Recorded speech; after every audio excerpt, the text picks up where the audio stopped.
ಓಂ ಅಥಾತೋ ಬ್ರಹ್ಮ ಜಿಜ್ಞಾಸ ಓಂ ಶ್ವಪಚಾದಪಿ ಕಷ್ಟತ್ವಂ ಬ್ರಹ್ಮೇಶಾನಾದಯ ಸುರಾಹ ತದೈವಾಚ್ಯುತ ಯಾಂತ್ಯೇವ ಯದೈವತ್ವಂ ಪರಾಂಗುಖಃ ಇತಿ. ಈ ವಿಷ್ಣುವಿನ ಸರ್ವೋತ್ತಮತ್ವ, ಇದರ ದೇವತೆಗಳು ಅವನಿಗೆ ಅಧೀನರಾಗಿರುವಿಕೆ, ಇದರ ಕುರಿತು ವರಾಹ ಪುರಾಣ, ಸ್ಕಂದ ಪುರಾಣ, ಬ್ರಹ್ಮವೈವರ್ತ ಪುರಾಣ ಇದರಲ್ಲಿ ಬಂದಿರುವಂತಹ ಉಲ್ಲೇಖಗಳನ್ನು ಆಚಾರ್ಯರು ಉದ್ಧರಿಸಿದ್ದನ್ನು ನಾವು ನೋಡ್ತಾ ಇದ್ದೇವೆ. ಅದರಲ್ಲಿ ಏಷ ಮೋಹಂ ಸೃಜಾಮ್ಯಾಶು ಅಂತ ಈ ಮೂಲ ಸೂತ್ರ ಭಾಷ್ಯದ ಈ ಮೂಲ ಪ್ರಾರಂಭ ಕಂಡಿದೆ.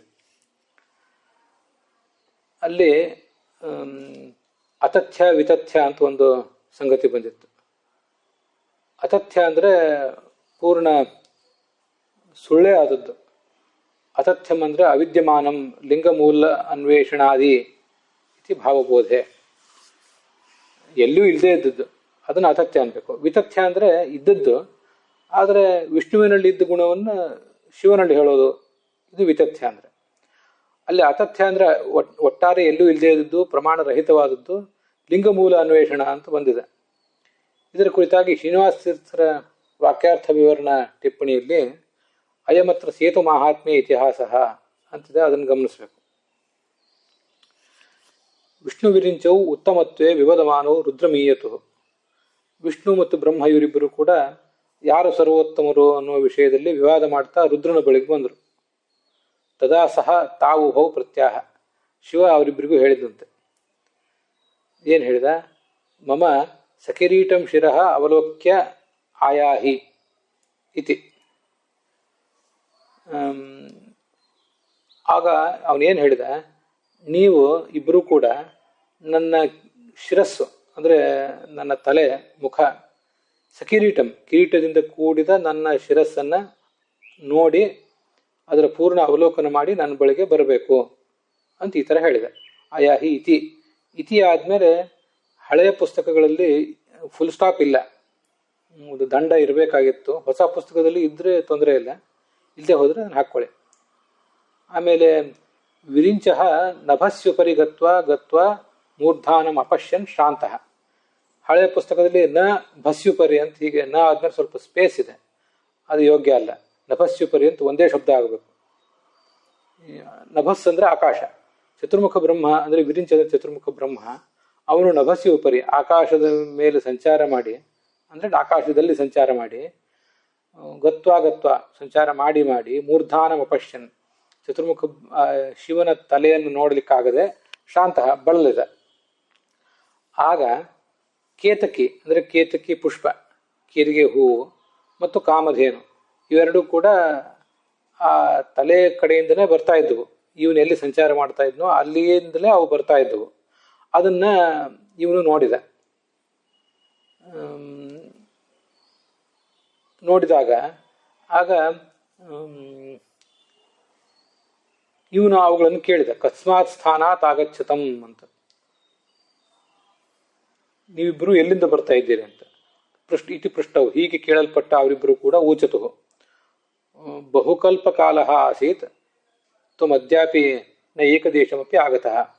ನಾವಿಬ್ಬರೂ ಕೂಡ ಕಾಮಧೇನು ಮತ್ತು ಕೇತಕಿಬ್ಬರು ಕೂಡ ಬಹಳ ಕಾಲದಿಂದ ಇಲ್ಲಿ ಸಂಚಾರ ಮಾಡ್ತಾ ಇದ್ದೇವೆ, ಬಹಳ ಕಲ್ಪಗಳೇ ಆದವು. ಆದರೆ ನೀನು ಮಾತ್ರ ಇನ್ನೂ ನಾವು ಸಂಚಾರ ಮಾಡಿದ ದೀರ್ಘವಾದ ಮಾರ್ಗದ ಒಂದು ಏಕದೇಶವನ್ನು ಕೂಡ ಸಂಚಾರ ಮಾಡಿಲ್ಲ.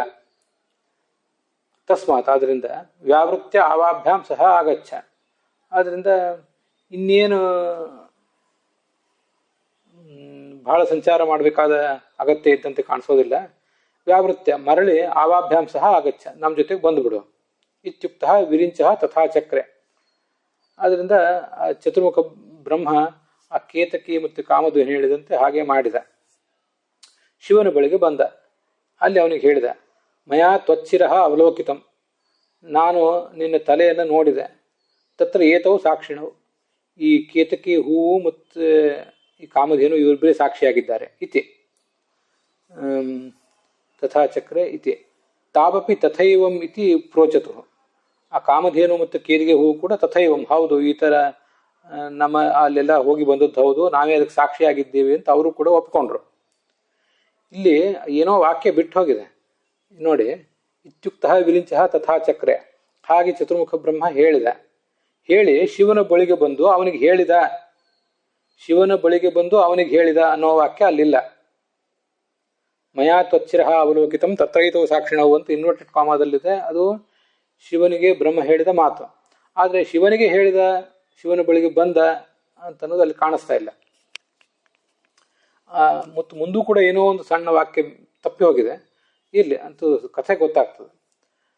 ತದ್ವಿಚಾರ್ಯ, ಅದನ್ನು ಕೇಳಿ, ಮಮ ಶಿರಸ್ಥಾನ ಗಮನಂ ಅಹಂ ನ ಜಾನಾಮಿ ವಾಮ್. ಅದಕ್ಕೆ ಶಿವ ಏನು ಹೇಳಿದ ನೋಡಿ. ಇಲ್ಲಿ ಮತ್ತೆ ಶಿವ ಏನು ಹೇಳಿದ ಅಂತ ಇಲ್ಲ. ಅದೇ ಏನೋ ಸ್ವಲ್ಪ ಸಮಸ್ಯೆ ಇದೆ. ಸಹ ಶಿವ ಅಂತ ಏನಾದ್ರು ಇರಬೇಕಾಗಿತ್ತು. ಇರಲಿ, ಶಿವ ಏನು ಮಾಡಿದ? ಮಮ ಶಿರಸ್ಥಾನ ಗಮನಂ, ನೀವು ನನ್ನ ತಲೆಯನ್ನು ಅವಲೋಕನ ಮಾಡಿ ಬಂದಿರಿ ಅಂತೇನು ಹೇಳ್ತಾ ಇದ್ದೀರಿ. ಅಹಂ ನ ಜಾನಾಮಿ ವಾಮ್, ತ್ವಾಂ ತ್ವಾ ಯುವಾಂ ವಾಮ್. ಶಿವ ಹೇಳಿದ ಅಹಂ ವಾಮ್ ನ ಜಾನಾಮಿ, ನಿಮ್ಮಿಬ್ಬರನ್ನು. ವಾಮ್ ಅನ್ನೋದು ತ್ವಾಂ ತ್ವಾ ಯುವಾಂ ವಾಮ್ ಅಂತ ದ್ವಿತೀಯ ವಿಭಕ್ತಿಯ ಬಹುವಚನ. ನಿಮ್ಮಿಬ್ಬರನ್ನು ನಾನು ತಿಳಿದಿಲ್ಲ ಅಂತ. ಅದೇ ಅವನಿಗೆ ಹೇಳಿದ್ದೆ ಯಾರಿಗೆ? ಆ ಕೇರಿಗೆ ಹೂವಿಗೆ ಮತ್ತೆ ಕಾಮಧೇನುವಿಗೆ.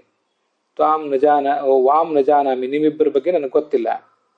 ಆದ್ರಿಂದ ನಿಮ್ಮಿಬ್ಬರ ಬಗ್ಗೆ ನನಗೆ ಗೊತ್ತಿಲ್ಲ. ಆದ್ರಿಂದ ಈ ಇಬ್ಬರನ್ನ ಸಾಕ್ಷಿಯನ್ನಾಗಿ ಇಟ್ಕೊಂಡು ಚತುರ್ಮುಖ ಬ್ರಹ್ಮ ನನ್ನ ಬಳಿಗೆ ಬಂದು, ನಾನು ಲಿಂಗವನ್ನು ನೋಡಿ ಬಂದಿದ್ದೇನೆ, ಲಿಂಗ ತಲೆಯನ್ನ, ಅದಕ್ಕೆ ಇವರಿಬ್ಬರೇ ಸಾಕ್ಷಿಗಳು ಅಂತ ಹೇಳ್ತಾ ಇದ್ದಾರೆ.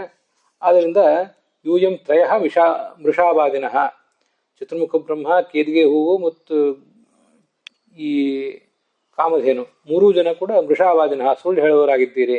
ಇತ್ಯುಕ್ತ ತಾನ್ ಶಶಾಪ, ಈ ಥರ ಹೇಳಿ ಅವರಿಗೆ ಶಾಪ ಕೊಟ್ಟ. ಏನಂತ?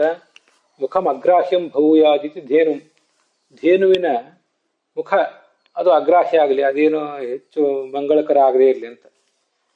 ಶಿವಪೂಜಾ ಅನರ್ಹ ಭೂಯಾಹ ಇತಿ ಕೇತಕೇಂ, ಕೇರಿಗೆ ಹೂವನ್ನು ಶಿವನಿಗೆ ಏರಿಸಬಾರದಂತೆ. ಆ ಥರ ನೀನು ಶಿವನ ಪೂಜೆಗೆ ಯೋಗ್ಯನಾಗಬೇಡ ಅಂತ ಕೇತಕೆ ಹೂವಿಗೆ ಶಾಪ ಕೊಟ್ಟ. ತ್ವಂ ಪೂಜ್ಯೋ ಮಾ ಭೂಹು ಇತಿ ವಿರಿಂಚಂಚ, ನಿನಗೆ ಪೂಜೆಯೇ ಸಲ್ಲುವುದು ಬೇಡ ಅಂತ ವಿಷ್ಣುವಿಗೂ ಕೂಡ, ಚತುರ್ಮುಖ ಬ್ರಹ್ಮನಿಗೂ ಕೂಡ ಶಾಪ ಕೊಟ್ಟ. ಇದು ಆ ಮೂರು ಜನರಿಗೆ ಕೊಟ್ಟದ ಶಾಪ. ಮುಖಂ ಅಗ್ರಾಹ್ಯಂ ಭೂಯಾದಿತಿ ಧೇನು ಅಂತಿದೆಯಲ್ಲ, ಅದನ್ನು ನಾನು ಬೇರೆ ಯಾರ್ದೋ ಮುಖದಿಂದ ಕೇಳಿದ್ದೆ, ಅದು ಎಲ್ಲಿ ಅಂತ ನೆನಪಿಲ್ಲ. ಅದರ ಮೂತ್ರದಲ್ಲಿ, ಗೋಮಯದಲ್ಲಿ ದೇವತೆಗಳಿರ್ತಾರೆ, ಅದನ್ನು ಸ್ವೀಕಾರ ಮಾಡ್ತಾರೆ. ಮತ್ತು ಅದಕ್ಕೆ ಗೋಮಯದಲ್ಲಂತೂ ಲಕ್ಷ್ಮೀದೇವಿನೇ ಇರ್ತಾಳೆ. ಮತ್ತು ಅದರ ಕೆಚ್ಚಲಿನಿಂದ ನಾವು ಹಾಲು ಸ್ವೀಕಾರ ಮಾಡ್ತೀವಿ, ಅಲ್ಲಿ ಎಲ್ಲ ದೇವತೆಗಳಿರ್ತಾರೆ. ಮುಖಕ್ಕೆ ಅಂತ ಏನೋ ಸ್ಥಾನ ಇಲ್ಲ ಅಂತ ಯಾರೋ ಕೇಳಿದ್ದೆ. ಅದೇನೇ ಇರಲಿ ಅದು. ಆದರೆ ಮುಖಕ್ಕೆ ಎಲ್ಲರೂ ಪೂಜೆ ಮಾಡೇ ಮಾಡ್ತಾರೆ. ಗೋಪೂಜೆ ಮಾಡುವಾಗ ಕುಂಕುಮ ಹಚ್ತಾರೆ, ಅದಕ್ಕೊಂದು ಮಾಲೆ ಹಾಕ್ತಾರೆ. ಅದರಿಂದ ಮುಖಕ್ಕೆ ಪೂಜೆ ಮಾಡಬಾರ್ದು ಅಂತ ಹೇಳಿದ್ದು ಅದೇನು ಅಷ್ಟು ಸರಿಯಲ್ಲ. ಮತ್ತು ಈ ಒಟ್ಟಾರೆ ಕಥೆನೇ ಅತಥ್ಯ, ಇದು ಸ್ವೀಕಾರಕ್ಕೆ ಯೋಗ್ಯ ಅಲ್ಲ. ಅದರಿಂದ ಅದ್ರ ಬಗ್ಗೆ ನಾವು ಹೆಚ್ಚು ತಲೆ ಕೆಡಿಸ್ಕೋಬೇಕಾದ್ದಿಲ್ಲ. ಅದೇನಿದೆ ಅದನ್ನು ಕೇಳಿ ಬಿಟ್ಬಿಟ್ರೆ ಆಯ್ತು. ಈ ಶಿವಪೂಜೆಗೆ ಕೇರಿಗೆ ಹೂವನ್ನು ಬಳಸೋದಿಲ್ಲ ಅಂತಲೂ ಕೇಳಿದ್ದೇನೆ. ನಾವು ಕೇರಿಗೆ ಹೂ ನಮ್ಗೆ ಸಿಗೋದು ಯಾವಾಗ? ನಾವು ಶಿವಪೂಜೆಗೆ ಅದನ್ನು ಬಳಸೋದು ಯಾವಾಗ? ನಮಗೆ ಕೇರಿಗೆ ಹೂ ಯಾರಿಗಾರು ಹೇಳಿದ್ರೆ ತಂದು ಕೊಡ್ತಾರೆ ನಮ್ಮ ಭಾಗದಲ್ಲಿ. ಎಲ್ಲ ಕಡೆನೂ ಅದು ಮಾರ್ಕೆಟ್ನಲ್ಲಿ ಸಿಗಬಹುದು. ಶಿವಪೂಜೆಗೆ ನಾವು ಒಂದು ನಿರ್ದಿಷ್ಟವಾಗಿ ಬಳಸೋ ಪ್ರಸಂಗ ನಮಗೆ ಬರೋದು ಕಡಿಮೆನೆ. ಅದರಿಂದ ಬೇರೆ ಯಾರನ್ನಾದರೂ ಅದ್ರ ಬಗ್ಗೆ ಹೆಚ್ಚು ವಿವರಗಳನ್ನು ಕೇಳಬೇಕು. ಅಂತೂ ಶಿವಪೂಜೆಗೆ ಕೇರಿಗೆ ಹೂ ಬಳಸೋದಿಲ್ಲ ಅಂತ ಕೇಳಿದ್ದೇನೆ ನಾನು. ಅದಕ್ಕೇನು ಅದರ ವಾಸ್ತವಿಕ ವಿಚಾರಗಳು ನಂಗೆ ಹೆಚ್ಚು ಗೊತ್ತಿಲ್ಲ. ಆಯ್ತಾ? ಅಥ ವಿಷ್ಣುರಪಿ ಪಾತಾಳಂ ಪರ್ಯಂತಂ ಗತ್ವ ತತ್ರ ಲಿಂಗಮೂಲಂ ಅಲವಲೋಕ್ಯ ಪರಾವೃತ್ಯ ನಾಹಂ ಲಿಂಗಮೂಲಂ ಜಾನಾಮಿ ತ್ಯಾಹ. ಇನ್ನು ವಿಷ್ಣುವಿಗೆ ಏನು ಹೇಳಿದ? ನೀನು ಪಾತಾಳದ ಬುಡವನ್ನು ಹೋಗಿ ನೋಡ್ಕೊಂಡು ಬಾ ಅಂತ. ವಿಷ್ಣು ಪಾತಾಳದ ಪತ್ರಕ್ಕೆ ಹೋದ. ಅಲ್ಲಿ ಲಿಂಗದ ಮೂಲ ಅವನಿಗೆ ಕಾಣಲೇ ಇಲ್ಲ. ಮರಳಿ ಬಂದ. ನಾಹಂ ಲಿಂಗಮೂಲಂ ಜಾನಾಮಿ, ಆದ್ರಿಂದ ಲಿಂಗದ ಮೂಲದ ಬಗ್ಗೆ ನನಗೆ ಗೊತ್ತೇ ಇಲ್ಲ ಅಂತ ಅವನು ಕೂಡ ಒಪ್ಕೊಂಡ. ತತಃ ಶಿವಯೇವ ಅಧಿಕ ನೇತರೋ ಇತಿ ಪ್ರಸಿದ್ಧಂ ಅಭೂತ್. ಆದ್ರಿಂದ ಶಿವನೇ ಅಧಿಕ, ಚತುರ್ಮುಖ ಬ್ರಹ್ಮ ಮತ್ತು ವಿಷ್ಣುಗಳು ಅವನಿಗೆ ಅಧೀನರು ಅಂತ ಹೀಗೆ ಪ್ರಸಿದ್ಧವಾಯಿತು ಅಂತಿಷ್ಟು ವಾಕ್ಯಾರ್ಥ ವಿವರಣ ಟಿಪ್ಪಣಿಯಲ್ಲಿ ಬರುವಂಥ ಕಥೆ, ಲಿಂಗಮೂಲ ಅನ್ವೇಷಣ ಅಂತ ಕಥೆ. ಸೇತು ಮಹಾತ್ಮ್ಯ ಅಂತಿದೆ. ಆ ಸೇತು ಮಹಾತ್ಮ್ಯ ಅನ್ನೋದು ಯಾವ ಲಿಂಗ ಪುರಾಣದ್ದೋ ಅಥವಾ ಶಿವಪುರಾಣದ್ದೋ ಅದೇನು ಗೊತ್ತಿಲ್ಲ ಅಂತ ಇಷ್ಟಿದೆ. ಮತ್ತು ಅದ್ರ ಬಗ್ಗೆ ಹೆಚ್ಚಿನ, ಅದು ಹೇಗೋ ಅತಥ್ಯ ಆದ್ದರಿಂದ ನಾನು ಅದ್ರ ಬಗ್ಗೆ ಹೆಚ್ಚು ಆಲೋಚನೆ ಮಾಡ್ಲಿಕ್ಕೆ ಹೋಗಲಿಲ್ಲ. ಯಾವ ಪುರಾಣದ್ದು ಅಂತ. ಈ ಸೇತು ಮಹಾತ್ಮ್ಯದ ಕುರಿತಾಗಿ ಪಾಶುಪತ ಸ್ಮೃತಿಯ ಸೇತು ಮಹಾತ್ಮ್ಯ ಅಲ್ಲಿ ಬಂದಿರೋ ಗ್ರಂಥ ಇದು ಲಿಂಗಮೂಲ ಅನ್ವೇಷಣ ಅಂತ ಹೇಳಿ ಅಂತ. ಹೀಗೆ ಒಂದು ಮೂಲದಿಂದ ನಮಗೆ ತಿಳಿದು ಬರ್ತದೆ. ಮತ್ತೊಂದು ಮೂಲದಿಂದ ಇದು ಬ್ರಹ್ಮಾಂಡ ಪುರಾಣದಲ್ಲಿ ಸೇತು ಮಹಾತ್ಮ್ಯ ಅಲ್ಲಿ ಕಂಡು ಬಂದದ್ದು ಈ ಕಥೆ ಅಂತ ಇರ್ತದೆ. ಅದು ಎರಡೂ ಕಡೆನೂ ಇರಬಹುದು. ಹೀಗೆ ನಮಗೆ ಬೇರೆ ಬೇರೆ ಮೂಲಗಳಿಂದ ಒಂದು ಪಾಶುಪತ ಸ್ಮೃತಿ ಮತ್ತೊಂದು ಬ್ರಹ್ಮಾಂಡ ಪುರಾಣ ಅಲ್ಲಿ ಬರುವ ಸೇತು ಮಹಾತ್ಮ್ಯದಿಂದ ಇದು ತಿಳಿದು ಬಂದಿದೆ ಅಂತ ಹೀಗೆ ಕಾಣಿಸ್ತದೆ. ಈ ಕೇತಕಿ ಪುಷ್ಪದ ಬಗ್ಗೆನೂ ಕೂಡ ಕೆಲವು ಮಾಸ ಮಹಾತ್ಮ್ಯಗಳಲ್ಲಿ ಕಂಡು ಬಂದಿದೆ. ಮಾಸ ಮಹಾತ್ಮ್ಯದಲ್ಲಿ ಕೇತಕಿ ಪುಷ್ಪದ ಬಗ್ಗೆ ಕಂಡು ಬರ್ತದೆ. ಅದ್ರ ಬಗ್ಗೆ ಇನ್ನೂ ಹೆಚ್ಚಿನ ವಿವರಗಳನ್ನು ಮುಂದೆ ಲಭ್ಯ ಆದಾಗ ಹೇಳ್ತೇನೆ. ಬ್ರಹ್ಮಾಂಡ ಪುರಾಣದಲ್ಲಿ ಲಿಂಗ ಮೂಲ ಅನ್ವೇಷಣದ ಕಥೆ ಇಷ್ಟು ಕಂಡು ಬರುತ್ತದೆ. ಇಷ್ಟು ನಮಗೆ ಸದ್ಯ ಲಭ್ಯ ಇರುವಂತಹ ಅನುವಾದ. ಇವಿಷ್ಟು ಇದ್ರ ಬಗ್ಗೆ ನಮಗೆ ಸದ್ಯ ಲಭ್ಯ ಇರುವಂತಹ ಮಾಹಿತಿಗಳು. ಹೆಚ್ಚಿನ ಮಾಹಿತಿಗಳನ್ನ ವಿವರಗಳನ್ನು ಮುಂದೆ ನನಗೆ ಸಾಧ್ಯ ಆದಾಗ ಒದಗಿಸ್ತೇನೆ. ಅಲ್ಲಿಗೆ ಈ ಭಾಗ ಸಮಾಪ್ತವಾಗಿದೆ.